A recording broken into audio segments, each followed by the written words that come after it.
So, simulan natin. Let's na. Ito. Select all. Pagka-select mo ng all, pindutin mo to, makikita mo yung format cells. Pindutin ang format cells. Ay mapindot. Protection.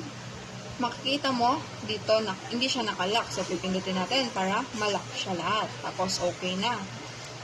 Pagka okay na, yung hindi mo naman gusto i-lock, isi-select mo lang siya sa lahat. I-select all mo lang siya. Tapos, punta ulit sa format cells. Pagka punta sa format cells, makikita mo nakaprotect siya. So, hindi mo siya, i-unlock mo siya. Pagka-unlock, i-select, i-okay mo na. Pagka okay, okay na.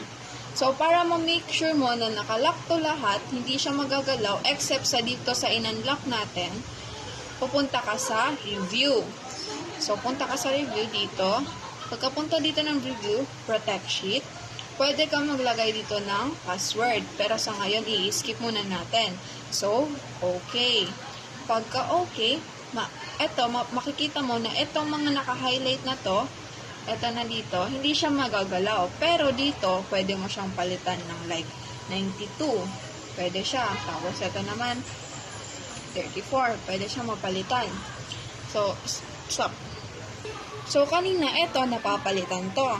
Like, kunwari, 23, napapalitan siya. Pero ito, hindi mo naman siya mapapalitan. Ayan na, this cell or chart that you are trying to change is protected and therefore read only. So, okay. Pati ito, hindi mo na din siya mapapalitan. Ayan ang nalabas. So, stop mo na. So, kung gusto mo naman na i-unlock to or unprotect, pindutin lang to, review ulit. Pagka pindot ng review, itong lalabas, unprotect sheet. So, nagagalaw mo na siya. Tulad na ito. Ayan, no? Ayan. Nagagalaw mo na siya. Stop mo na.